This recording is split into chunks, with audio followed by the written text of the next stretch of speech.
this one, everybody's hated puzzle because it's too hard. Um, but that's okay. You can't win them all. I mean, it's a fun puzzle. I got a lot of compliments. I got a lot of people saying they didn't Yeah. really care for it. But to each their own, I suppose. No, So it's like Metallica Saint Anger. I mean, some people, some people liked it, some people, appreciated it. Hello, and welcome to my interview with Dee Dixon, the creator of Where's My Hammer, Blinded 2, and several other puzzles. So I was working on editing this video, not getting distracted on YouTube by looking up random clips, trying to fix the audio. I initially coupled this interview with a review of Blinded 2, but it got a little bit too much. I wasn't happy with the quality, so I wasn't able to get it out when I wanted to, which was before the Portal release on CD, and you'll hear that discussed in the interview. But nevertheless, it's out now, so it's a different format than what I've done before. Let me know if you like it. I have a few others planned, such as an interview with Ryan Eubanks, the designer of the Sideswiper puzzle. So if there's any other designers you'd like to see me interview, or if you like the format of this, leave a comment below. So with that said, I'll get to it. So here's my interview with Dee Dixon. Hope you enjoy. Yeah, so nice to officially meet you. Chris Linick here with D. Is it Dee Dixon? Is that how you spell the last name? right, yep. Yeah, nice to. Yeah, I finally put a face to the name. So yeah, especially on Discord, all this back and forth, but it's especially like with COVID, it's a lot of stuff at home, so it's it's more of the virtual age, nowadays with. I haven't been on Zoom so much in this past year. It's crazy. yeah, no kidding. Yeah, I kind of miss being in the office, but so do you like what do you woodworking like full time, or is this because I think you actually Uh, retired recently, didn't you? yeah, I did. I am now. Okay. I quit my day job halfway through last year. I was a supervisor at an excavation company, the truck supervisor. So I realized one day that it's much more fun making puzzles in my garage. So I told my boss, hey, if I don't give it a shot, I'll regret it forever. So you might find me groveling back here in the next 6 months, and so far it's been almost a year. So here we are. Nice. So then, how did you get into like the world of puzzling? Wow. Well, I was content making jewelry boxes and keepsake boxes, and I was selling them at fairs, local craft fairs and stuff. And Hmm. at the time, I was just wanting to recoup some money so I can keep my hobby going. And I was watching YouTube one day and saw a puzzle box, one that everybody's familiar with, a centrifugal one. You just spin and pull the lid off. And I thought that was pretty neat. So I made one. I sold it pretty easily, made another one, sold it pretty easily. And, at that point, I started investing my time in puzzle boxes. I made tons of failures. We don't need to go into those. Um, Yeah, they probably make but some good paperweights in that. right. And then I just kind of, I sold them on my Etsy store to just, at the time I didn't know any of these names, but it Hmm. turns out these people are pretty heavy into puzzles. And eventually I started recognizing names. Steve of Boxes and Booze bought a few of my puzzles, Hmm. my first failures, and he just kept me going. He kept saying, keep making them, keep making them. You're going to make one I'm going to put on my blog. And soon enough, I came up with everybody's familiar with it by now. Is Where's My Hammer? So Yeah. No, I got that one. So this one wasn't your first one though in your Etsy store, was it? Or no, that was the first one that kind of really took off? it kind of took off. The other ones before that were kind of one-offs. Um, yeah. The first one I made was just a one-off, and it just kind of came together. There was really no planning in it. I just made one mechanism and thought, wow, that'd be cool if I did that, and I put it together. And after it was all together, I was like, well, that's pretty cool. So I put it on my Etsy store, and Peter bought it. And he's up in Canada. He's probably a name everybody's familiar with. Um, and at the time, I didn't know, that this puzzle world was out here. Yeah. I just, I knew there were puzzle boxes and stuff, but I didn't know it was so prominent, and there's so many people that collect them. And so Peter bought one, and he texted me a few days later and kind of gave me a rundown on what he thought about it. Really boosted my ego. Hmm. So I made another one. And if I remember correctly, um, I can't remember his first name. I think Rob. I think he bought one. He put one on his page, and eventually Steve got one, and he put it on his boxes and boxes and booze, and that was it. That's Where's My Hammer really took off from there, and yeah, and that was the really first one that really took off. So that's the beginning of that one. And after that, people read it, and then I started getting emails, and then I guess I'm thinking this is what happened from that point. There's a couple people on the Discord. I believe at the time Discord was pretty young, Hmm. 6 months old or less, maybe 3 months. Josh bought my puzzle Hmm. and encouraged me to join the Discord. And Ross, he bought one, and both of them just egged me on until I got on the Discord. And then from there, I just started making copies of Where's My Hammer to people who requested it. Now, like, shortly after that, is that when you kind of first got in touch with Eric at Cubic Dissection to do your first batch of Where's My Hammer? Or was that before Discord? No, that was after the Discord. By the time Eric got a hold of me, I had made a few copies of Blinded 2. Oh, okay. So there was probably 20 copies of that, and I was selling that on the Discord and on Etsy too. I mean, at this point, I was hardly selling anything off Etsy because everybody on the Discord was blowing up, and they were buying my puzzles. And Yeah, I remember that. There was like the pictures of like the elusive Where's My Hammer popping up all over, and then it. Yeah, that was kind of fun, making them all in different woods and getting creative with the design. And Eric at Cubic Dissection, he emailed me once, or no, he bought a puzzle I had on. Actually, it was this puzzle. It's Okay. just a beginner puzzle. Hmm. I mean, it's not intended for any experienced puzzler, but he bought this one, and I recognized the name, and I thought to myself, no, I can't sell him this one. So I got a hold of him and told him, hey, if you want a good example of my puzzles, I have a puzzle called Where's My Hammer? So he canceled that order and bought that one. And about a week later, he got a hold of me and said, yeah, you got it. Let's talk some business, and let's see if we can get some of your puzzles out there. Nice. Yeah, and then it just kind of took off from there because then, shortly after that, I think you had Blinded 2, and that's kind of the one that I was, highlighting in, the today's video. Oh, you got that copy, huh? Yeah, I did. Oh, yeah. Yeah, my That's tiny one of dinged my and favorite scratch one ones. right there. Yeah. Yeah, no, it was great. But yeah, so then I think Blinded 2 is like your first big CD one. I think after that, you went back and did another batch of Where's My Hammer after that. Yeah, I did 2 batches, and in between that, I did a batch of Blinded, and I also did this one, everybody's hated puzzle because it's too hard. But that's okay. You can't win them all. I mean, it's a fun puzzle. I got a lot of compliments. I got a lot of people saying they didn't really Yeah. care for it. But, to each their own, I suppose. No, So, it's like Metallica Saint Anger. I mean, some people, some people liked it, some people, appreciated it. no, nobody appreciates that. Yeah, no, that's true. Yeah, I don't want to call that's an insult. So Space Case. Yeah, so after that Space Case, I made another batch of Where's My Hammer on Cubic Dissection, and that was in November, I believe, or early December.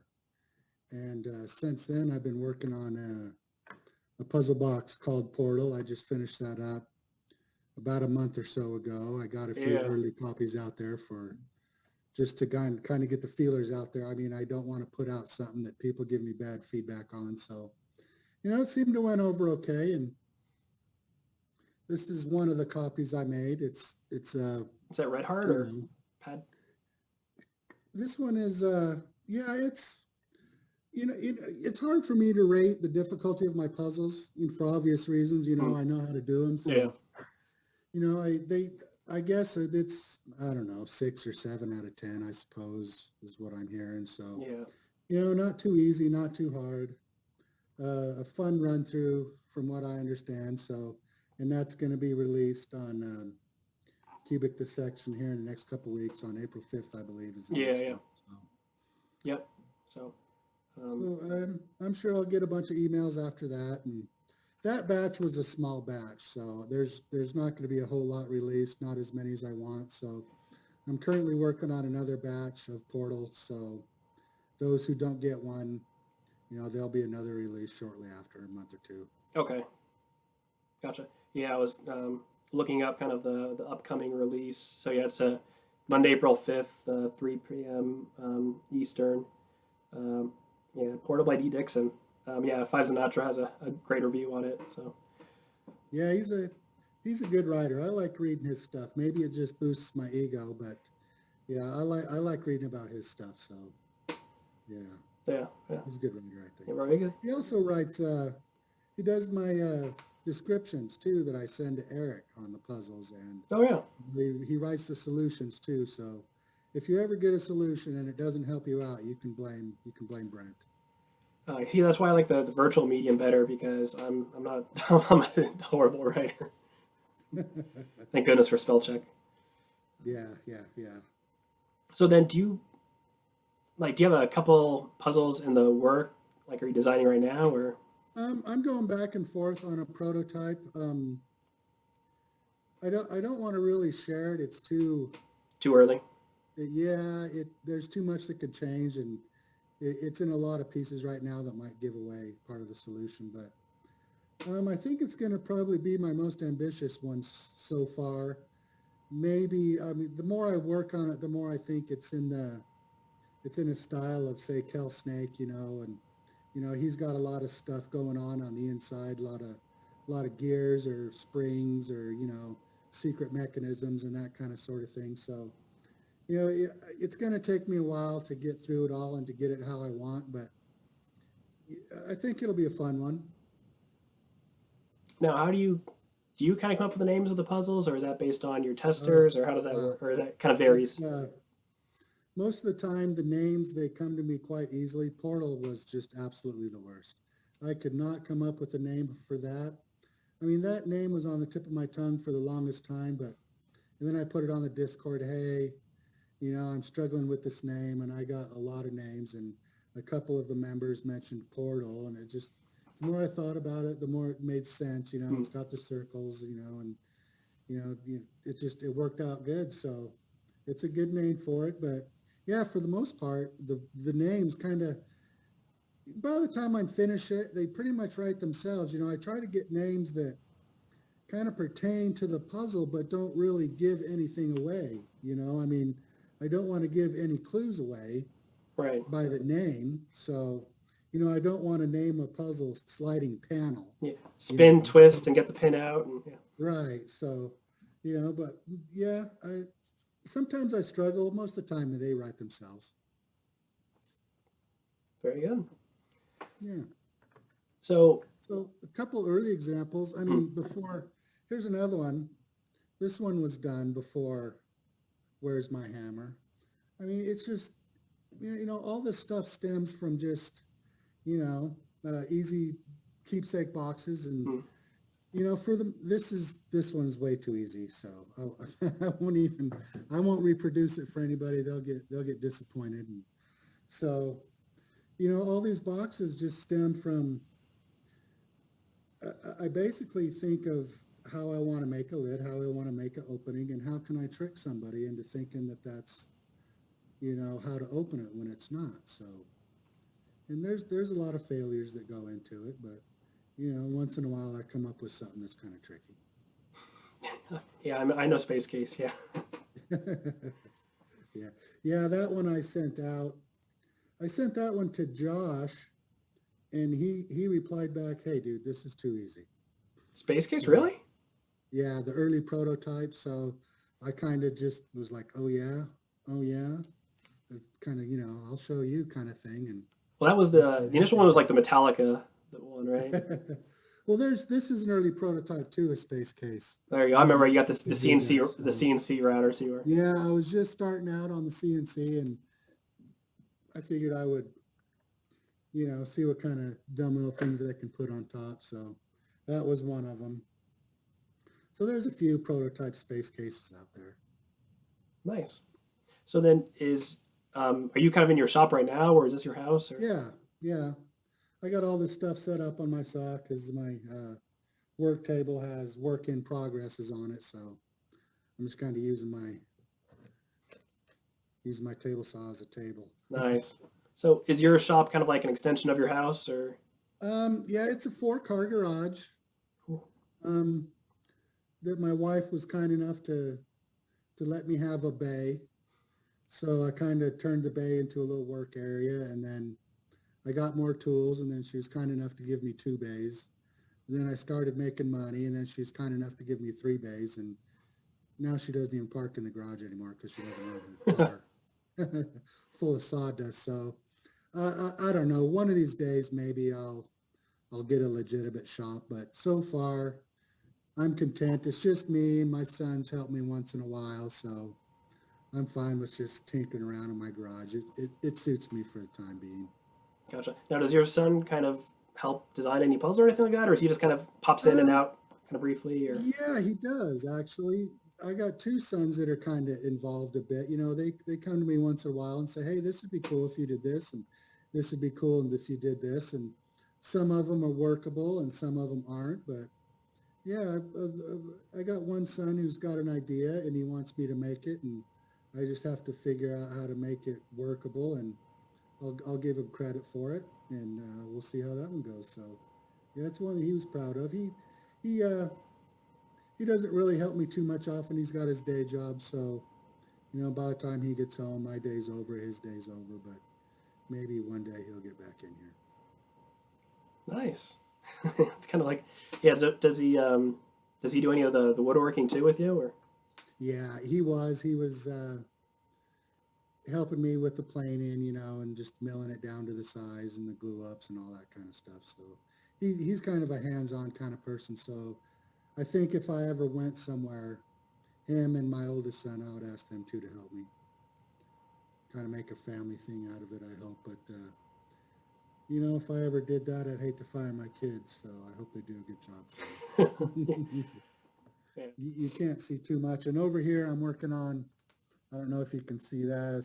Under that tarp is just kind of a small batch of Where's My Hammer that they've been laying around for a year. I figured I might as well just finish them up and sell them on Etsy for anybody who wants a chance. So, this might be the last chance for quite a while because as popular as that puzzle is, I got to say I'm pretty sick of making them. Yeah, actually, yeah, that's a good point. I guess maybe like one of the last points I'll ask you. Yeah, because I think one of the bases behind Eric at Cubic Dissection, why he kind of does what he does, and makes these batches, does the releases, and then every so often maybe he'll reproduce them, but for the most part he's coming up with new designs because I think you mentioned that he's kind of if you have to make like thousands and thousands of the same puzzles over and over again, it's just not fun. It's just tedious at that point. It defeats the purpose. Right. Yeah. I mean, it's fun to make, but it does get tedious. I mean, I don't want to close the door on it. Mm-hmm. As long as it's popular, I'll keep making it, but I'm never going to say it never available again Right. for a puzzle. So Right. it could be a year, it could be 2 years, it could be 5, but at some point I'll reproduce the copies. I'll reproduce more of. Yeah, but you're not going to be doing mass batches of a couple hundreds of them and stuff like that. Probably. Right. I think the sweet spot for me, I think, is around 40 or 50. That gives me plenty of time to get them out in a timely manner. I don't get bored making them, and it fits in my small shop, and it's just me. So that seems to be a magic number for me. Oh, very good. Yeah, actually, last question. So, since kind of this video is about Blinded 2 and kind of introducing the release for Portal, so kind of the background behind Blinded 2, is this pretty much all your idea? Did your sons help you on this one, or? Yeah. Well, first of all, there was a regular Blinded. And I made one copy of that. It was pretty similar to that one, to the final one. I sold it to a gentleman in California. And, after that, I thought, I can improve on it and make it trickier and do a couple more things to it. Hmm. So instead of giving it another name, I just threw a blinded 2 on there and then started selling it out there. So if anybody's looking for a blinded 1, there's a gentleman in California by the name of Steve. He's got the only one. Yeah, good luck with that one. God, okay, Yeah, so I that's mean, the story yeah. behind Blinded. Okay, so the little secret, yeah. Yeah, so yeah, Blinded 2 was a pretty fun one. It's not too difficult, maybe a 4 or a 5 or so. It's got a couple surprises, but I've got a lot of good feedback on that one. So that's probably one I'll make again in the future. Yeah, it's hard to say which one's my favorite. So I don't know if I could put one up there yet. So Well, I think yeah. they're different for different people, I mean, some people like easier puzzles, some people like harder puzzles. I mean, a lot of people, if it doesn't challenge them for months, they don't like it. And then others, I get feedback from people who say Space Case challenged me and I just loved it. I mean, it was a perfect puzzle for me. And then other people give me messages full of expletives I can't repeat. So, like I said earlier, to each their own. And, I try to make some that are hard, some that are easy. And, I try to say that when I do make them, hey, this is an easy puzzle. It might not be for everyone. This one's a hard puzzle. It might not be for everyone. So, Slideways is a good example of that. That was a really easy puzzle. I tried to make it known that it was easy, but that didn't prevent a lot of people from, hey, that's too easy. I don't want it. But, I guess that's just how it goes. Yeah, to each their own. So, Right. well, very good. All right, well, yeah, that's about it for today. So, yeah, thanks for talking with me, Dee. Finally You're get to welcome. meet you in person, or I guess in Hey, face to you want face. to talk about any other puzzles? I'm good with it. Next release, I'm down. Yeah, that sounds good. Yeah. Oh yeah, I'm sure we'll talk again soon, and yeah, see how this goes. All right. Thank you, Chris. So yeah, take care. And there you have it, my interview with Dee Dixon. So it's a lot of fun. Thanks, Dee, for participating. Again, sorry about the audio, but hopefully next time we'll have everything kind of dialed in. Next week, I'll be coming out with a video review of the Mighty Pin puzzle, the sequential discovery by Alan Lungsford. So the third in his coin series puzzles. And as part of that, I'll be giving away a limited edition bolt action puzzle. So look out for that coming out hopefully next week. So and again, leave a comment below if you enjoyed this format and if you'd like to see an interview with any other puzzle designers. So thank you, and Revo Deity signing off.